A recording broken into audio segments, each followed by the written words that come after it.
Tu peux vérifier. C'est naturel. C'est naturel ou... Bon, là, ça m'a su tout à l'heure. Ton Sabino Mark eta baza kizengi, azoba zoba. Kizengi te po kizengi amuto atanga soi. Mark eta baza zoba. Nandimete ke na sena boye, Mark Tabou, qui est le fils du défunt Taboulay. Donc c'est comme si donc maman Bilabe azam maman na yo. Ah, tabakombo musubo pesa. Bino boba kofi azam mutabuzoba. Hein, boba kofi mutabuzoba. Mais tout le monde a sous babuzoba, hein, entre deux adultes. Bon, na bandi analyse. O ezaka pour la Sabino ke ton ba marque tabaza zoba, bino boko fo bo comprendre, hein, na habité mutuni nango o esika maman, comme Bilabel a botana Taboulay. Donc et pas marque Tabou Bilabel azam maman. Parce que bana ya Bilabel, baza bandeko ya marque Tabou. Donc na habité moi na nini o na présence ya maman na ye akoki ko accepter biloko aboye. Bozo comprendre, non na komi wana te. Bota niveau ya buzobéré. Na yoki maman Bilabel a lobby, ça fait un moment hein, maman Bilabel a refusé que ba comparer na Cindy. Ça fait un moment na ba mission na etanga le kaka, elle refuse qu'on la compare. Quelque part beaucoup ba ke Azan a raison. Azan a raison, mais je trouve ça un peu malsain de la part de maman Bilabel. Parce que quand on compare une chanteuse ou à un orchestre à mon aîné, Yambo Kanayo, avec toi, il faut toujours quoi encourager. Il faut pas qu'on amoute mama bé. Bango baza bana basi. Même si ba mi bal bandi mama ate, mais bana basi na mboka na biso o babima bazé belete. On a beaucoup de bonnes chanteuses au Congo RDC, mais o babima na miso abatu na monde na Afrique baza ebelete. Donc quand quelque part au la carrière et que ndeko mususu a moi si leki ou mwana aye parce que Cindy pas de maman Bilabel aza mwana aza leki te pour maman Bilabel aza na bana mikolo mususu awa na Aubervilliers. Na Aubervilliers ana bana mikolo o bana mabala bon moko bala kizengi bon to komina no wana te ana bana mikolo. Donc ça veut dire quoi? Soko moni mwana moko jeune sœur on peut dire aussi abimi na cadre musique bazotal sayona ye il faut bien expliquer mais maman Bilabel explique en bien te bozo comprendre to zongi nan na ki maman Bilabel a lobby ana 200 chansons na répertoire reconnues dans le monde entier. Obi lobi na butu na lalite na bandi ko luka 200 chansons ya maman Bilabel. Na bandi ko luka ba 200 chansons parce que moni ba journaliste tombo yamba ka ba artiste il faut vous préparer na ba question au bino bo poser bango yo moko za non na ba réponse comme ça ceux qui artiste apesio comme ça ceux qui artiste apesio réponse à kosio oza capable à ko remettre yé parce que yo moko luki papimbo maza quand même chroniqueur musical moko très talentueux na mboka na biso mais na mona kaye on dirait azana relation mo intime na maman Bilabel parce que mbali boso na mona un chroniqueur na légèreté boepo oyambi artiste moko sans respect vis-à-vis à maman Bilabel a posé ba question moko très déplacée yango na vie sur aux chanteuse il faut avoir du charisme il faut un homme à côté donc quelque part bon moni Cindy a quand même protégé hein na Koffi Olomide maman Bilabel à l'époque elle était protégée par Taboulay. Maintenant la différence c'est quoi? Maman Bilabel obi que on peut pas te comparer avec Cindy mais le problème c'est que il y a beaucoup de choses qui te relient à Cindy. Et ça n'a pas que Belezo relio na Cindy. Oza likolo ya Cindy te. Na carrière oza na ancienneté makasi. Mais na œuvre boye oza likolo ya Cindy te. Parce que boye bisangai na répertoire maman Bilabel, elle a écrit combien de chansons de elle-même. Maman Bilabel, elle a fait le succès en étant à côté de Taboulay. Maman Bilabel a sa photocopie à Taboulay. Depuis Taboulay à Koufa, depuis Alomwana Taboulay, bo expliquenga, bo kontelenga combien de grands concerts au maman Bilabel a beta yemoko a tondisi stade plein. Bon comme la commentaire. Parce qu'elle veut comparer na Cindy. Moi je suis d'accord, on va pas la comparer. Mais boye bisangai, ba concert nyoso minene Bilabel a beta, c'était avec Taboulay. Même si elle chantait toute seule, elle était toujours accompagnée naba musicien ya Afriza. Elle a fait le succès à l'intérieur de la Frisa. Donc Aza Cindy Motema. Cindy a ça la succès na katia quartier latin, yé pas ça la succès na katia Afriza. banda tabula ya zate banda ya longwa boye sanga mboka nini o ya kenda beta concert à sali plein ouais pour ça c'est musicien ya ye ouais pe bani na préféré kutu ata fire test na préféré kutu ba musicien mususu oyo maman Bilabel boye pi ke tchala mwana za plus que maman Bilabel tchala mwana parce que tchala mwana même si mi bal bazalaki à côté d'elle na carrière na eto mona mobile pembeni te tchala mwana seule musicienne seule chanteuse oyo a Evra Yemoko Bilabel a Evra Yemoko te comment bozo komisa Bilabel likolo ya Cindy pona kanda na bino yango na esaka bino boya ka ba plateau na kanda ya mutu te bosala ba émission mabe muto komi Bilabel a une carrière grandiose. Mais à côté de qui? Ceux qui ont compris ma kamto loba awate longwa. Na lobite ke asala carrière te. Mais succès en Bilabel c'est avec Tata Boulay. Bilabel si elle est connue, banda tikala yemoko Bilabel est vrai te. Depuis tikala yemoko, boy bisangé loko nini ya munene Bilabel asala depuis qu'elle est restée seule. Boy bisangai abeti na salle nini, abeti na pays nini.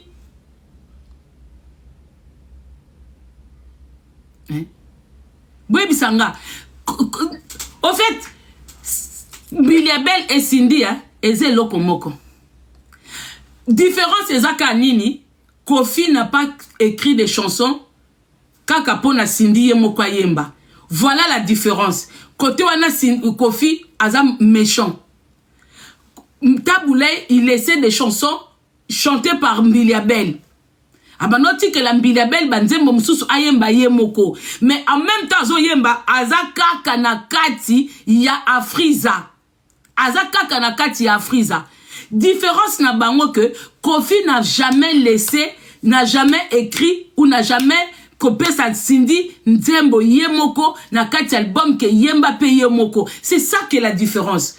Oiloko otobande koloba yango wana que Cindy doit s'affirmer na kati ya quartier latin. Cindy doit s'affirmer na kati ya quartier latin. C'est juste ça qu'on demandait. Mais maman Bilabel, banzembo nyonso yemba, ba kamunga ye eza na Afriza. Ba mbazili na Afriza. O beyanga pasi na komona na Afriza. Na Kena Irobi na Afriza. Nyonso tout na Afriza. Ozana succès moko te osali yo moko. C'est ça la différence. Yango pa kam tozo loba. Bino bozo comprendre te poani. Au moins temps bozo comparer batou, bo comparer bat na makambo biso to mona. Maman Bilabel asali, est-ce que de vivant de Taboulay, Maman Bilabel a betan bazaki ensemble. Maman Bilabel sa beta concert yemoko, sa bo mona Taboulay. Est-ce que Maman Bilabel et sa tchali baya yemoko, sa bo mona Taboulay? Et si bon mona c'est bon quand tu as dépendu de quelqu'un, ce qu'on doit dépendre de Moutou et que Moutou a zali sous-souté et comme un déséquilibre quand tu n'es pas capable de faire les choses toi-même. Depuis Taboulay, Bilabel Bazasuna Taboulay, elle n'a jamais écrit une nouvelle chanson où elle salut succès. Banzembo nyon surtout ya Bilabel et Zakita Nazena Katia Friza. Maman Bilabel, depuis Ozana Taboulay, depuis Otikala Yomoko, Nzembo nin o yo komi, phénomène pena Katia Friza. Nzembo nini o yo komi de yomoko et sali succès et kangi Congo et kangi Afrique auquel on peut tourner album nini o yo bimisi en dehors ya papa la biso Rochero album nini o yo komi et kangi pe Congo et kangi Afrique auquel on tourner na ba musicien na yo ozongi ye boko melanga album nini. Peut-être c'est moi qui suis naza ignorante. Bweb sangai album nini oyo ye a commis. Ezoate. Ezate. Donc maman Bilabel, ndenge Cindy azo kosama, ndenge yo pokosama. Cindy aza prototype na yo. Yo ke muziki okomi mwasi ya mukonji. Oboti kutubana. Cindy pa ke muziki akomi mwasi ya mukonji. Ozane loko ko se carte na Cindy te. Cindy aza prototype na yo. Cindy aza prototype na yo. Ndenge batu batemelaka Cindy, ndenge akoma na Kofi, na Jean Robert, ngana mitu na pourquoi batu batemela kote yo pezaki pareil, yo pokene musala, yo kutokene musala na mobali.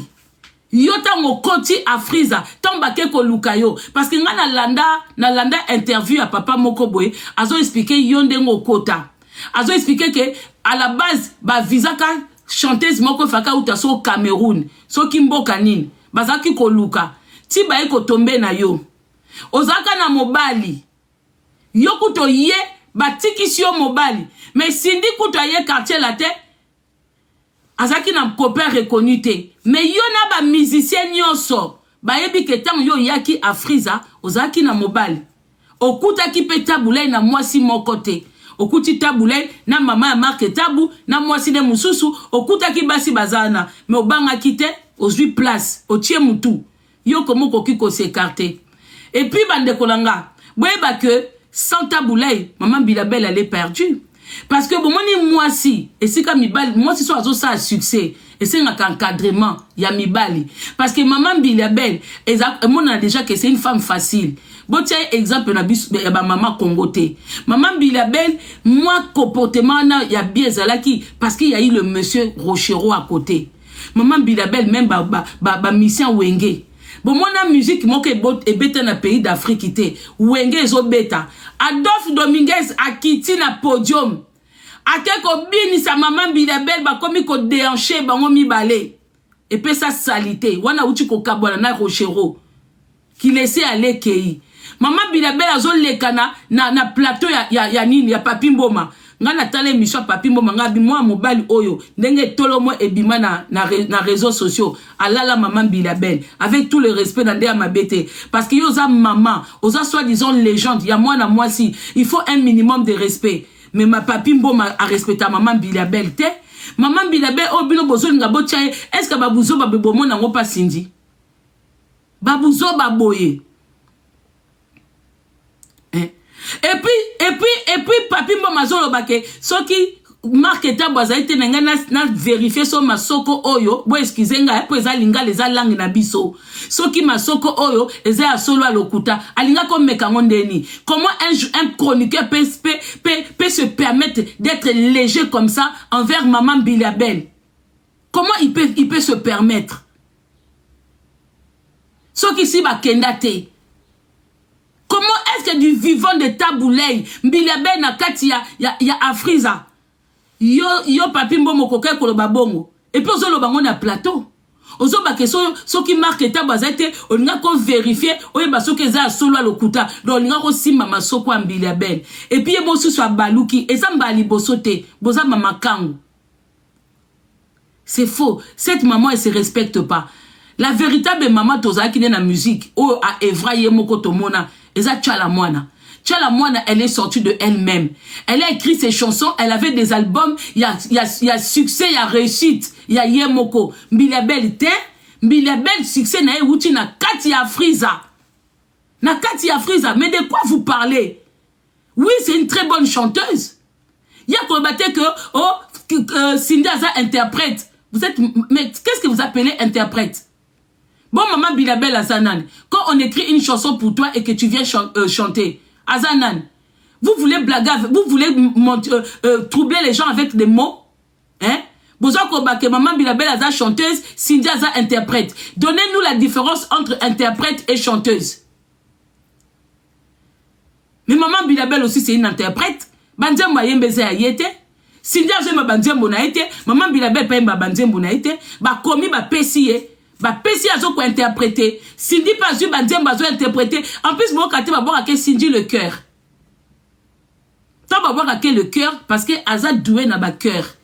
Il faut moutoa yemba po ye a ko compléter. Cindy ba bimi ça été que oso kinini ba bobango bien Cindy le cœur. Parce que na kati ya musique il y a batu baza na ba rôle na bango.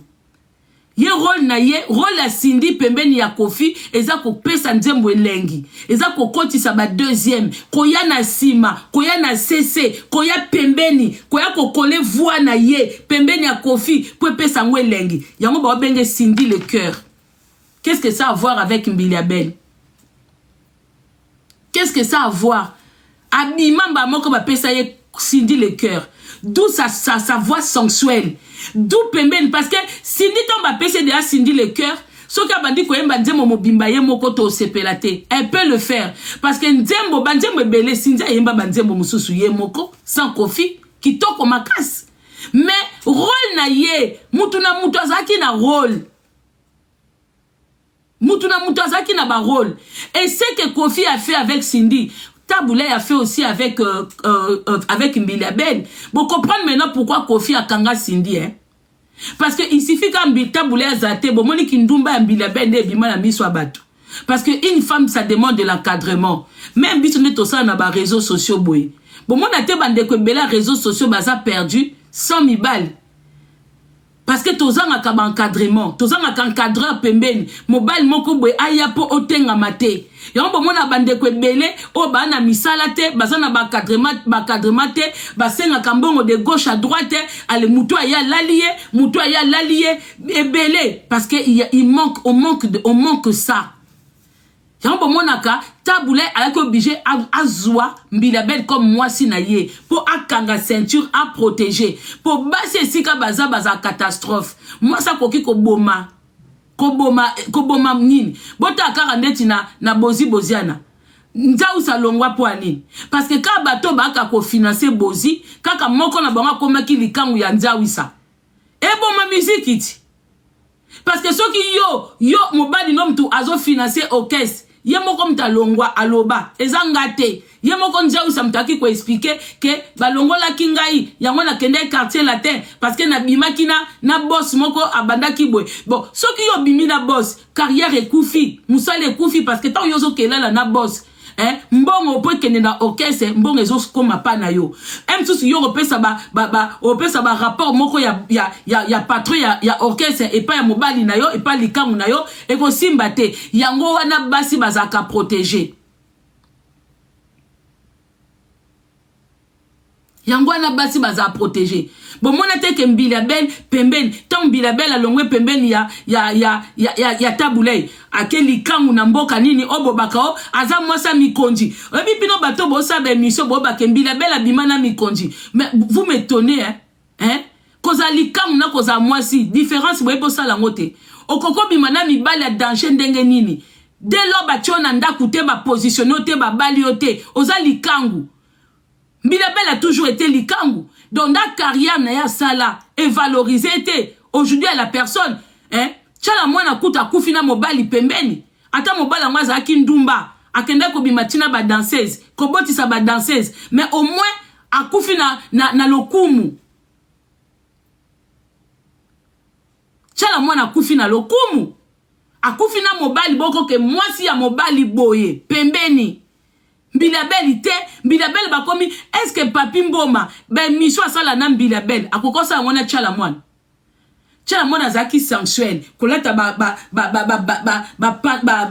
pan et joka mais elle avait un homme à côté elle s'est contrôlée chala mwana ye pembeni ya Kabila le père elle s'est contrôlée Mbili Ben laissé aller Mbili Ben azaba prototype ya ba cougar ya ba mamo ba bimana mibala bana mikie ba mama oyo na butu papi mboma kote la kena ndaku soki ba bomi mwinda ba bomi courant katani na balabala atiki voiture musika e makolo alitomba kwa na émission akomo la sakena papi mboma la sapenda kala la maman Mbili Ben je suis désolé c'est pas moi qui le dis ba ngom tu balobi yango ngate je suis désolé ale besoin ko kumisa maman Mbili Ben bo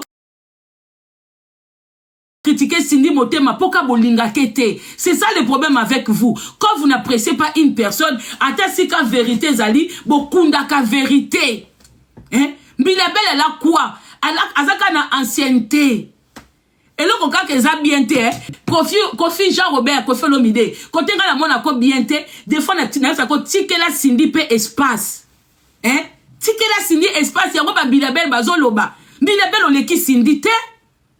Aux années na ancienneté, ngaloko na comprendre binote, vous confondez ko leka mutu na ancienneté. Ba leka ka mutu te, ndeti ngala ko bate ko ba Kofi, ba Wera, ba Jibe, ba leki ba Fali na ba héritier, na ba Ferré. Te, bango baza na ancienneté. Bango na bango ba beta musique, c'est l'ancienneté. bango baza na expérience omoni musala soko message nango komi na expérience okoyeba ke petit frère koto fo sala bwe koto fo sala bwe koto fo sala bwe mais bango tout ba beta musique différence kaka na Cindy na nani eza yo kutumbila bel tabula ya bala yo te otikala jamais ko benga madame Rochero Cindy kutubabi na passeport na aza madame Olomide. Mais c'est ça la différence. La différence que yo yembi peme na mobile moko tina suka nanda kubakosi yo. Il faut tout Cindy motema azwa mayele azwa buka lopango heureux. Mais yo bimi o fele. Hein? Yo nanda kubakosa yo. Tala kaka niveau nda kubakosa yo. Bakosa yo. Yo ba bimi se yo même faire test.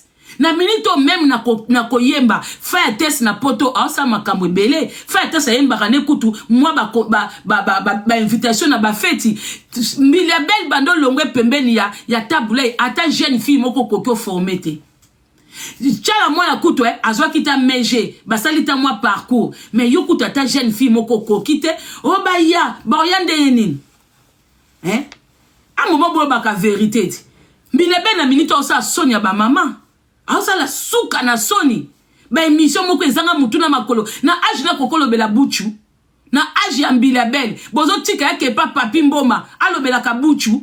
Mbila Belle c'était une très belle femme ayeko tia choko tala kaka mutu dans noir na eto bando sepia nango hein comment koki koya kokota rando na Cindy hein. Mbila Belle n'a jamais fait le succès toute seule. Arrêtez de mentir. Wapide sa chanson en Mbila Belle azanam. Elle parle de quelle chanson? Chanson ya Yemoko ou ya Friza? Ah, bon lukelanga mutumoko ya Friza ko. Wapide sa chanson ya Maman Mbila Belle. Wapiango.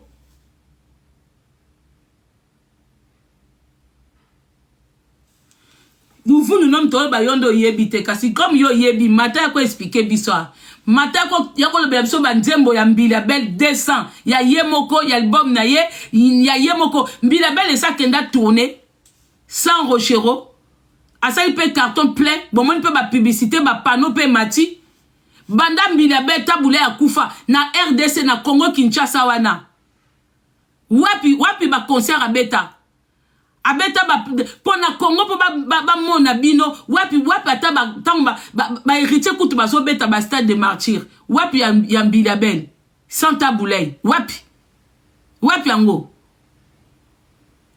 akenda Brésil makambo ba na sens makambo zoloba na lobi concert avec succès ya Yemoko to moni pano mati ya Yemoko plein. Makambo zolo dans makamga na oloba na obino bozo koma batu misusu bo koma na commentaire ezo bala na te kokende ko beta 10 personnes 20 personnes c'est pas le problème kokebeta na ba feti c'est pas ça le problème nazo sabino ke na to na bino depuis abima et pas ya Friza depuis azasusu na Rochero te wapi succès o tab Mbila Belle azo sala. Seul artiste musicienne où il y a ça le succès de Yemoko Eza Tchala Mwana qui n'avait pas qui n'a mentor pembe na été nenge ye Mbila Belle azaki na papa Rochero boki bwako komelanga buzoba awate muto akomata soko lobinga ka buzoba luvunu.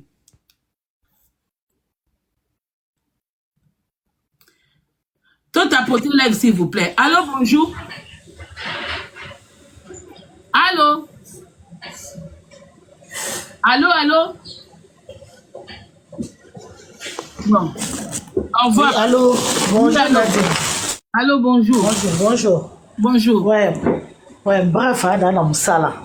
Dans la moussala, direct, parce que c'est pas la direct, par rapport à la polémique, Maman Mbila Belle, azo sala sonne. Il faut battre les Congolais tous un mot conscient et consciente. Tout ça par plaisir té. On bat bazo loba la live c'est des plaisirs azo sala bango. Aza exemplaire té maman wana. C'est une femme, c'est vrai. À cela qui n'a moment où elle n'a papa taboulé, à cela qui des bonnes choses, elle a nouvelle, souvenirs, il y a bien Ezali. Mais à l'époque, banda tikala yemoko, nyo so sala keza son. Même c'est tenu à l'ataka. Même habillement na ye. Bazom sa ba vidéo na ye ba bablo na l'ataka wana. Akoki ko lata bongo te. Guerre azote mana Cindy. Bazo wela nini na Cindy. Il on a wela. Asenité azanango. Mais aluka azoma respect mo bona âge o ya komina. Akoko ta même pas ba polémique a bibisa ngo de l'autre. Ako sala ngo même pas. Ako sala ngo te par respect à âge na asenité na ye ya musala na ye lelo polémique et sala mais ako ki même pas ko sala ngo te. Et puis la montoni na Cindy ya robota Cindy. Na âge maman bilabela robota Cindy. Mais juste les personnes bateau balinga Cindy te ba comme ko s'attaquer na Cindy na moi na bateau ça la même pas polémique te à répondre à katé. Mais c'est pas que abanga c'est une quinoise aussi hein. Mon muso a retapé mon polémique. Mais juste ça ba principe na ye, ça ba valeur na ye, azo continuer nango. Donc tu dois changer azati. C'est ça que na le banadi. Merci beaucoup. Merci beaucoup. Nadia Bard. Banda onangai. Bomoni ngana akanalize ngana tsaka teko. Moi j'aime beaucoup maman Bilabel. Na linga itanga zaina Rochero. Après Rochero, je n'ai rien vu d'extra qu'elle nous a donné. Après Rochero, même yondengo za a ozo landanga. Ce qu'on dit obeta musique à maman Bilabel, obeta à l'époque à Rochero. Obeta à l'époque à Rochero. Obeta ba musique n'est nyon soit kala. Donc, quand vous dites que Maman Bilabel, elle est mieux que Cindy, il n'y a pas de souci. On a aimé ses chansons. Mais, physiquement, boye, na visuel automona, c'est la même chose. Cindy sans Kofi n'est rien. Maman Bilabel aussi sans Rochero, elle n'est rien. Elle nous montre ça. Sixé wana zaki nango. Au fait, elle fait l'effort de maintenir. Même zoki obika ba po ba Barbara Kanan wana bazanga ki batu po bango ba Evra bango moko po bazanga ki batu ya ko pousser bango elle allait même peut-être faire mieux parce que même ma maman Tchalamwana on a Sabino so bati maman Bilabel bati maman Tchalamwana la femme forte c'est maman Tchalamwana elle était toute seule azana ba c'est-à-dire que maman Tchalamwana azana ba album ya yemoko. Maman Bilabel te. Maman Bilabel ata bomoni ye na album batie photo na emoko. Mais ça na kati ya Afriza. Ce n'est pas elle. C'est Afriza et Rochero bazaki simana ye. Azaki et lokola ozana kati ya groupe moko. Mais de temps en temps bazo chikayo oyemba. C'est ça que vous ne comprenez pas. Donc Maman Bilabel oh succès obino bo lobela. Ezana kati ya Afriza. Eza pas papa Taboulay. Sans papa Taboulay, maman Bilabel, et l'on se ressemble à awa, ezani, awa bête na Madeleine, total la soko bête musique na ya sika, sans Rochero. Awa bête na Madeleine na Belgique. Alors, la score répertoire ya Afriza. Abimisa apport na ye moko. Parce que yeta na zoba apport, azan apport na ye moko te. Musique nyonso oya betaka, eza Afriza Rochero. Eza Rochero, eza yete. Eza yete, eza Rochero. Eza Rochero. Et maman Bilabel, c'est une femme sans pudeur. Aza Cougar. Na désolé. Ma quand me belle maman Bilabel à ça là. Peut-être que la moi na ça là on a scène pour attirer. Pour oh bengaka aza moi si nenge de comment on appelle ne ba tina tono bazalaki kolata sexy kobina sexy mais en dehors de ça tchela moi na c'est beaucoup respecté ko les Bilabel Bilabel sans ce qui à l'époque wana so botuni ba misie belé ba sabino que mama oyo et si to kota na chambre et si to lekana et si to sala ye boy ba Beyoncé na biso eza ba mama tchala mwana. Maman Tchalamwana même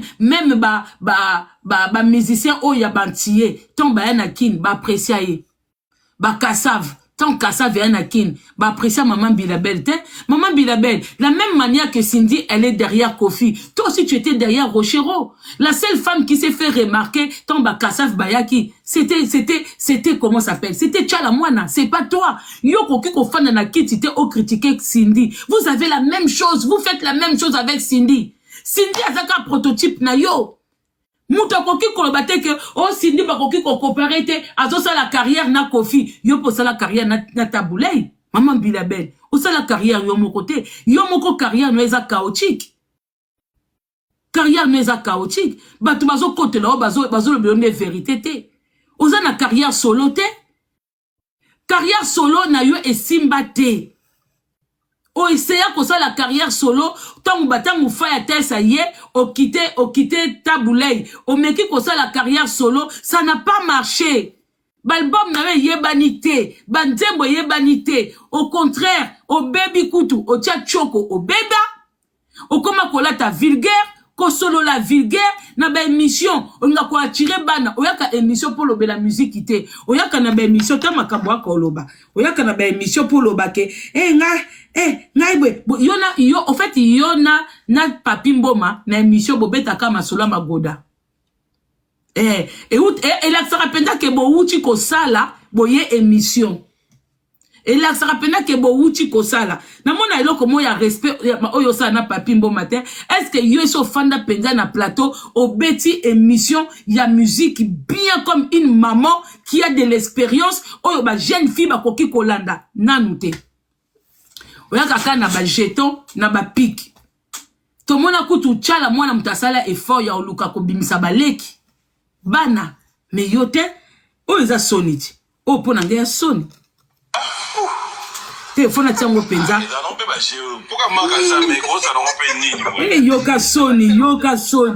Yoka soni. Oye bien on est ni. Bana basi bazola tango mingi. Ni zo la sege yo la tiango. Eza buchutu, na buchutu, buchu e bana. Oya buchutu. Le magasin été na ngala vérifier mais. O c'est naturel. C'est naturel oh. Il y a besoin de bien on a pas fait pas battu. Oui.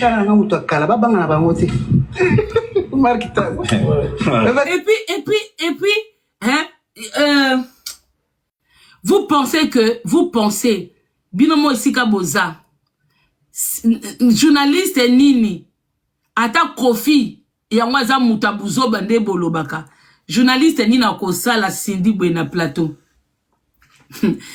Chroniqueur nini akosa la Cindy Bouena plateau. Chroniqueur nini. Même du vivant de Taboulay, yo yambi mbiliabel, au salaboué. Mais ça, c'est la bassesse. Ça, c'est le kindumba, c'est la bordellerie. Hein? Oh, ils ont bordellerie. Hein? Et puis, bozo matien na gradi nin. Hein? Et zalaka. Oh, on peut ça sur scène. On peut comprendre nos chanteuses. Sur scène, oui. Elle avait ses danses, machin et tout. Sur scène, oui. Mais na plateau, non. Ce qu'on fait sur scène, na plateau, on ne fait pas. Na plateau, quand on nous invite, on ne le fait pas. Je suis désolé. Même nga façon na zaka au sein l'émission, quand je fais mes analyses chez moi à la maison, quand on m'invite au plateau, je fais pas ça. Na mona batumi na ba commentaire. Maman, comment on t'a ganga kananda kunae? Mais je suis chez moi, je fais ce que je veux. Mais quand je suis au plateau, eux qui m'invitent, il faut que ça l'émission. Hein? Et ça salité. Donc c'est la mobino lissus. Ça salité. Ah, ils en ont pas bagé. Pourquoi manque ça mais gros ça n'ont pas ni boy. Na bakse le côté bouchunga la tangote. Ndeyo bien. Si nani. Oye bien on est ni. Bana basi bazola tango mingi. Ni zo la sege yo la tiango. Eza bouchutu. Déjà bande konanga. Bomoni mwana mwasi oyo azo se asekaka trop liboso mwana mobali. C'est que si balalai. En tout cas, sur 10 femmes, botuna ta 5 va répondre bino. Bon, mon façon, maman Bilabel a se kaka trop. Na papi mboma ça là. Parce que balabasi bazaka en général ferme. Moi si azaka ferme. Tala maman Bilabel. Donc, azali boso papi mboma. Des autres kake ba uti na ambiance na bango na bisengo na bango. Ba ye azo seka pamba. Et puis, papi mboma azo bosana. Papi mboma ça lança bato ebele awa ba nini ki non. Moi, maman aussi na lekaye. Bon, moni ba papi mboma ba jara ba mibali, ya ba garçon moko, a rêvé Bilabel. Parce qu'il y a eu beaucoup de gens qui ont rêvé de maman Bilabel. Pour mon charisme pembeni ya Taboulay. Ce que mon charisme est longwe et belé si baleka. Baby que maman ou azasu est l'autre côté. Et belé si baleka parce que un vrai chroniqueur fa banga maman Bilabel. Maman Bilabel. Mais sa génération ba Taboulay.